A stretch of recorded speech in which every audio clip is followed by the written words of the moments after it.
We have a little puppy here named Chunk, and Chunk just arrived today for training, and we're going to see what he has on his first day before I even start anything. Let's see if Chunk knows sit. Something I never do, but a lot of people, the owners might do, so I'll do it again. Sit, sit, repeat the command, it's not working. Okay, so he has no sit, and obviously he would have no stay. How about, and the leash thing needs some work too. He seems like he's not used to being on a leash at all, so we're gonna have to work on a leash a lot. So let's see, down, down, see if I even try to help him down. He has no concept of what down is. And then let's see if I can get him, come. I don't think he knows what come means. Come. No, he doesn't know what come means. So we just have raw material here. He's 12, 14, 16 weeks, something like that. And he's not used to being on a leash, or if he's been on the leash, he's not doing well, and he's fighting it, and so we're going to have to work on that. So we'll show you when we're done. We'll show you what he's like after we've done our work. And of course, we're always having Chunk sit at all the boundaries. Let me move him closer to the doorway. Okay, sit, the gateway, the threshold, just so you can see him. So every boundary, doorways, curbs, gateways, every boundary, I just have him sit, I step out, he waits, see how he won't come out unless I give him the command, which in this case is very simple. It's okay to walk with him.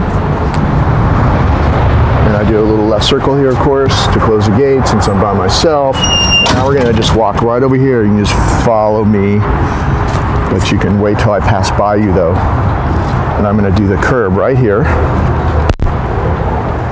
which is a boundary, of course. Sit. And I start the walk every day like this with him, and that's why our walks have, over time, become a lot calmer, because, of course, the dogs always anticipate what happened before.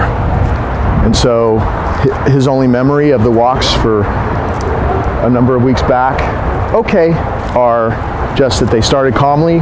They started calmly because of the way I'm handling him, of course. See how we're walking across the street? And I'm going intentionally slow, even though there's a dog behind us. You don't have to show it, but there's a dog behind us.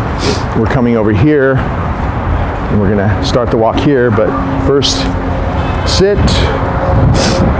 and go. We start the walk, and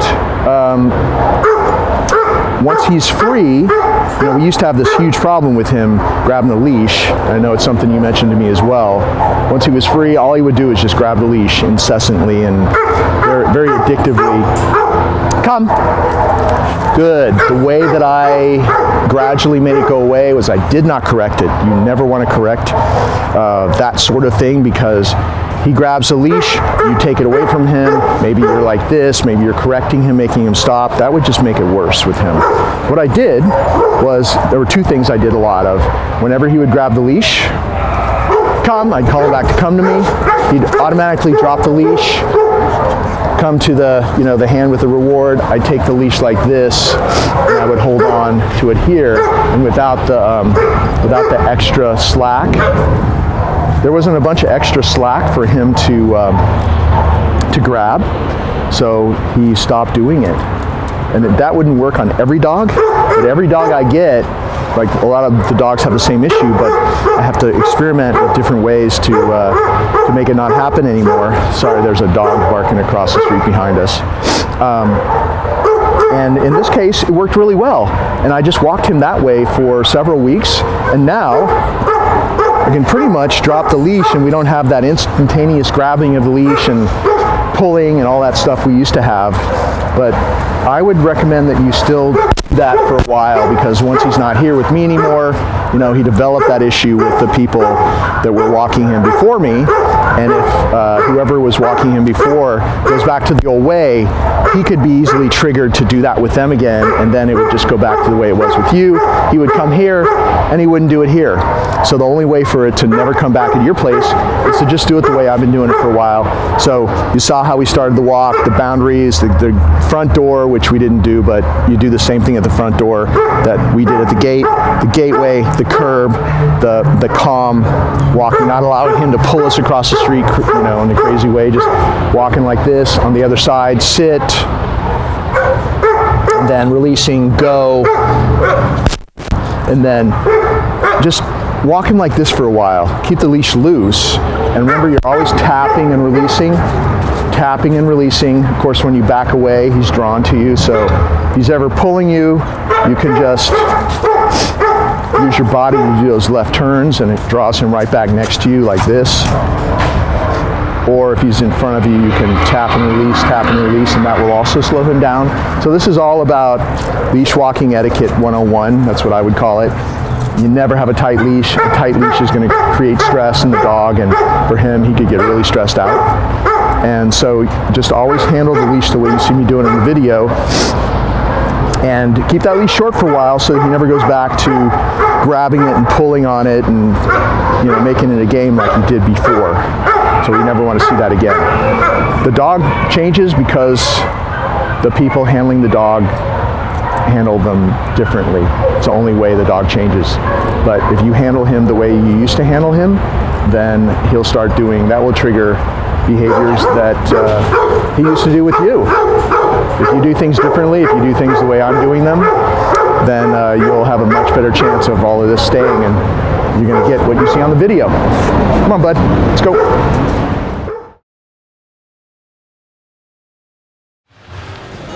Sit. Just going to show you a sit stay in a new environment, not my yard, not my street, but a place where there's a lot of noises, a lot of stuff going on, a place that I don't control. I don't control the distractions here, obviously. So people walk past, they push carts past. There are men in hats walking past, pushing carts, as you can see right there. And the whole goal is that if I say SIT, that he stays there until I release him. And of course, we're not saying stay. And what I want to point out to you is, okay, if you have to help him a little bit, it's sit. It's continuous tension. His little butt hits the ground, you release it. It's actually, no, okay, the ground's slippery, the floor's slippery. It's not a jerk, a pop, or a hang. It's just a little bit of continuous tension. His butt hits the ground, you release it. It's not trying and trying again. You're never repeating the command. It's okay, you can walk past. You only say it once. You reinforce that first time you say it. And that's why we have it, most times we say it once now. Okay, and then to walk with him, you say okay, and he'll walk with you. Or sit, and then to release him, if you want to release him to be free, go. Pat his chest and say go. Just like that, and he's free. And you know, when you're going to do a sit or a down, if you want to do that down, that circle thing, where you step into him, at the end of that circle, say the command, and it perfectly sets them up to do it perfectly, the sit or the down. So at the end of the circle, when you complete it, you're not really doing a circle. You're just you're stepping into him. If you watch on the video, I'm not going around him. I'm actually stepping into him. You're literally hurting the dog. See how he can stay in a down stay while people walk past? It took a lot of practice for him to do that. Good. You know how jumpy he was before. And then people making noises when they walk past him and stuff. He's doing really well because he knows that the only way he comes out of a sit stay or down stay is when he's released by me in that very specific way. And I gave him a couple of rewards. I'll give him another one. Good. Because this is not easy. This is not easy for most dogs.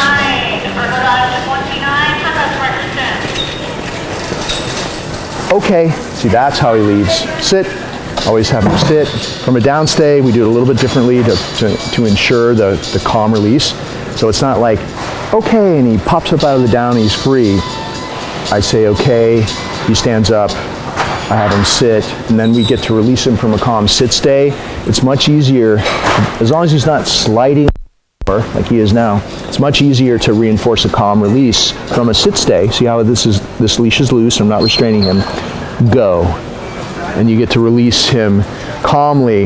It's all about the release.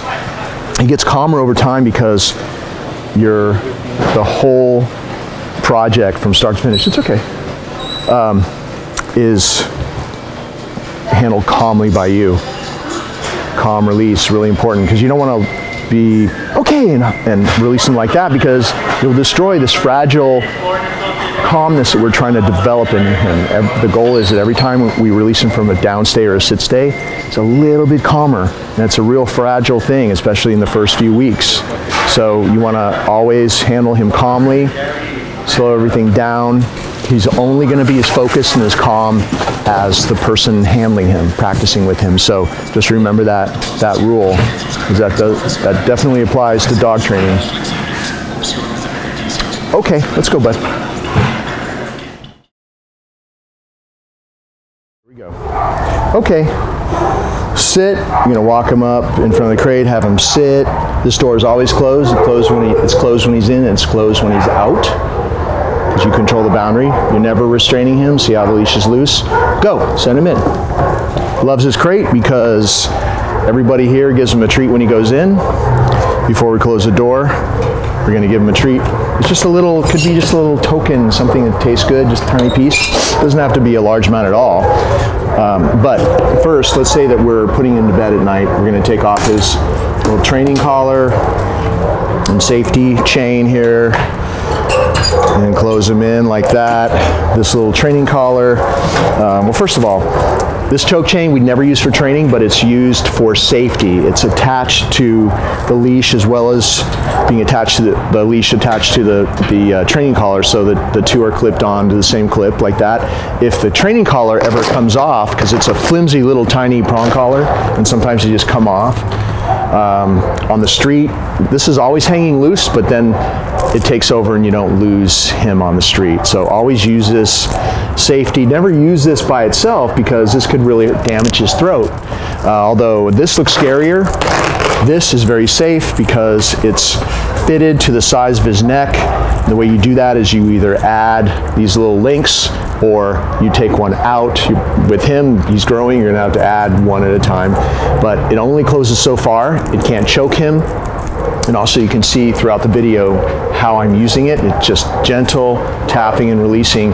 It's not meant to cause pain. You're not correcting with it. You're doing only what you see me doing on the video and what we practiced in person at your house.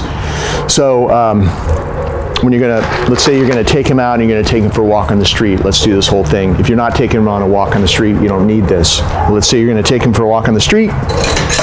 You're going to take him out. If he wants to run out, sometimes he'll want to run out of the crate, so just do these little token, they're not slams, but I'll call it a token slam. Just kind of let it bounce. Good. You got a little reward in your hand at the same moment. See how he's waiting? Good. Put that over his head. See how he'll wait at the boundary there? Just take it like this. Make sure it's not twisted. If it's twisted, it won't work properly, so make sure that it's just like this. And by the way, no, see, even if he's sticking his head out, I'm just going to gently but firmly keep him on track, keep him honest there. There's a spacer, which is just a ring in the middle there. You don't touch that. That is just a spacer. You attach the leash to the funny shape buckle, okay? So you got it like this. The leash is already attached, so all your work is done. Reach in there, clip it on. It's really easy to manage with your hands because it's so small. You put that little training collar, prong collar is what it's called, around his neck, but you always put it's always the highest collar up. It's above the choke chain, and it's above his collar with tags that never comes off, of course. It's right below his ears, so it's right there, and the other collars are below. And then once it's on, you can just easily do it by feel. Just attach a choke chain to the clip as well, which I already did. And then, this is a little exercise that I did for a long time. Just another boundary exercise. Good. Reward him for staying in there and waiting to be released out. Dogs will often stick their heads out. Good. So put your hand in there when you reward him. Make sure that you're not drawing him to stick his head out to get the treat. So stick your hand in there like that far. And then we do this exercise where I test his training with the boundary. And this is a really important boundary. It's the boundary to his den. He eats in there. We feed him his food in there. He sleeps in there overnight. There's a really nice, comfortable blanket in there. He gets treats every time he goes in. He gets treats every time he comes out. So his association with this crate is very positive, and he loves going in there. He's never thrown in there as a punishment or anything like that. It's all super positive. And if he loves it in there and we control his access in and out, it's just another part of the whole system that changes the dog's perception of you and makes you seem to him like you're in charge, and he's going to want to listen to you because you control his access in and out of his den. Also, we give him bones and things like that to chew on. So anything that he loves, like things that taste good, bones and chewies and meals and things like that, everything happens in there. Therefore, he can't wait to go in. Therefore, you have a great place to manage him if you have to travel with him, or if you have to put him away because you're having a big party and he's being obnoxious. You got your crate. He loves to go in there. Put him in the back room. Give him some bones to chew on. He'll be good until the people leave and you can let him out.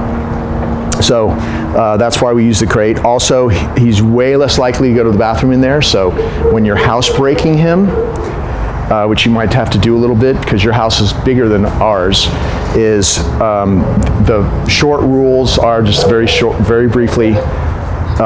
He's either in his crate, he's with you on a leash, supervised in the house, so that you can notice if he has to go to the bathroom and take him out quickly, or he's outside.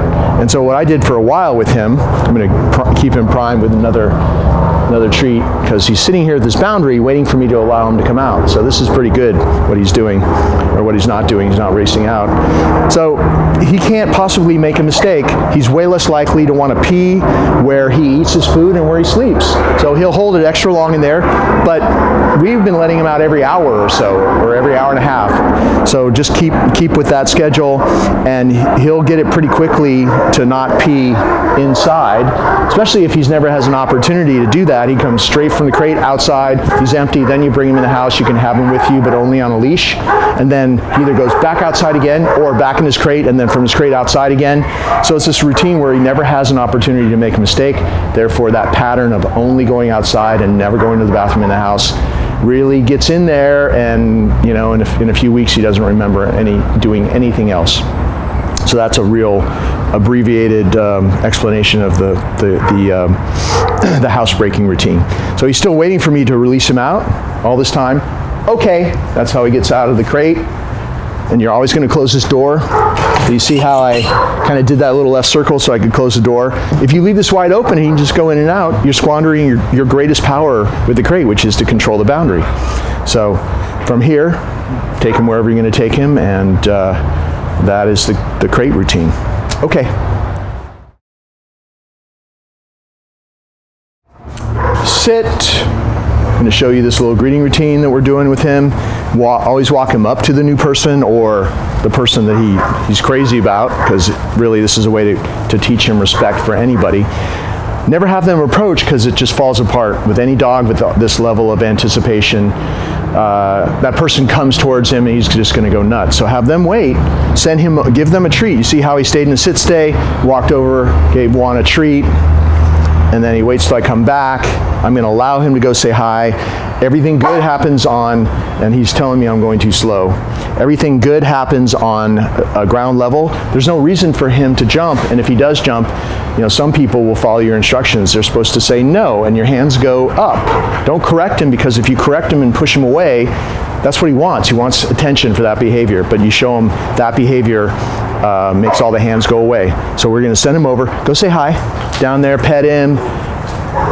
Come. You can also, good. A lot of people won't know how to do that, even if you explain it to them, nor do they want to. They didn't come to your house to do dog training. They came to see you. So you always have your recall. If he even starts to jump, just call him back to you, and that ends it right there. Okay, so we're going to do it a couple more times. Sit. You see how that move where I step into him, and it's like a refresh for his mind, his brain, actually. That's another way to put it. Good. You can even, once you get comfortable with this, before you send him over, you can even throw in a little basic sit stay, which just makes him have to focus a little bit longer before he goes over to say hi to the person and get a treat and get petted. Go. Let's pretend he's jumping. Come. Call him back to you. Good. That recalls sit. Really solid. Okay, see how he sat crooked, so I'm just going to reset him. Sit. See how he lines up straight, facing the person like that.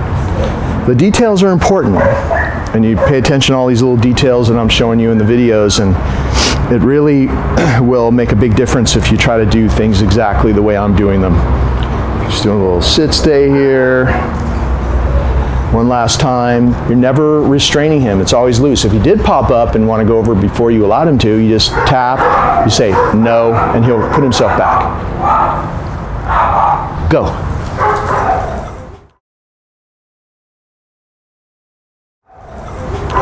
Come.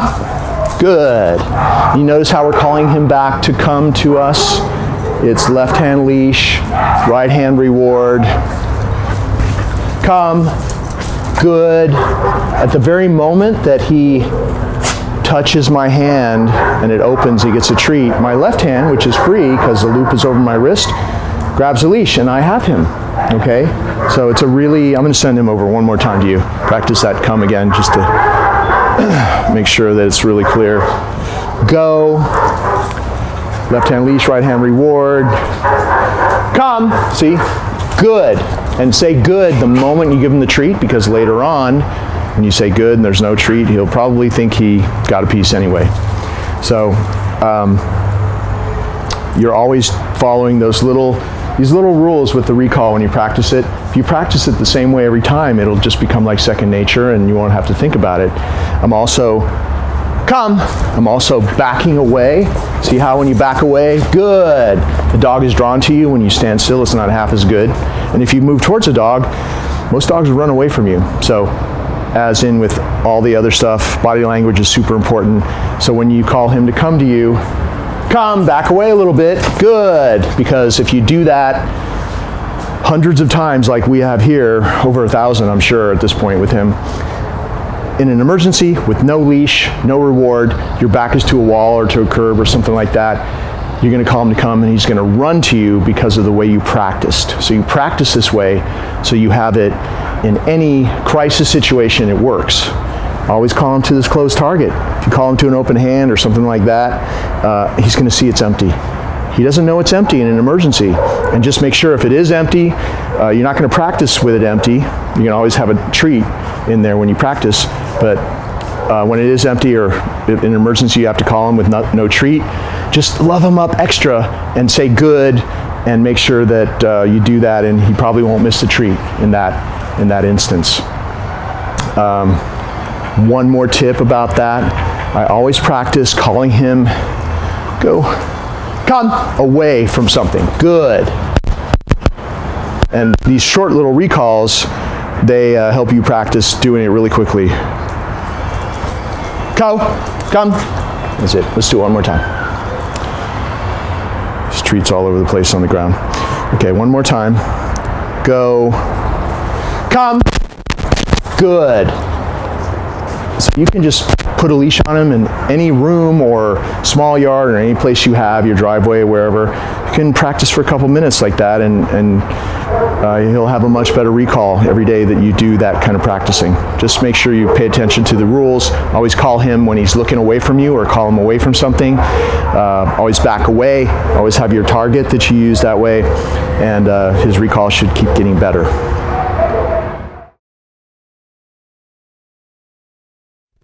So see how he's really waiting for me to tap his chest and say, run over to the mat, walk over with him, say down, he'll go down on the mat. And I typically do this 3 to 5 minutes a day. If you do it 5 minutes, it would be great. And you could even just practice.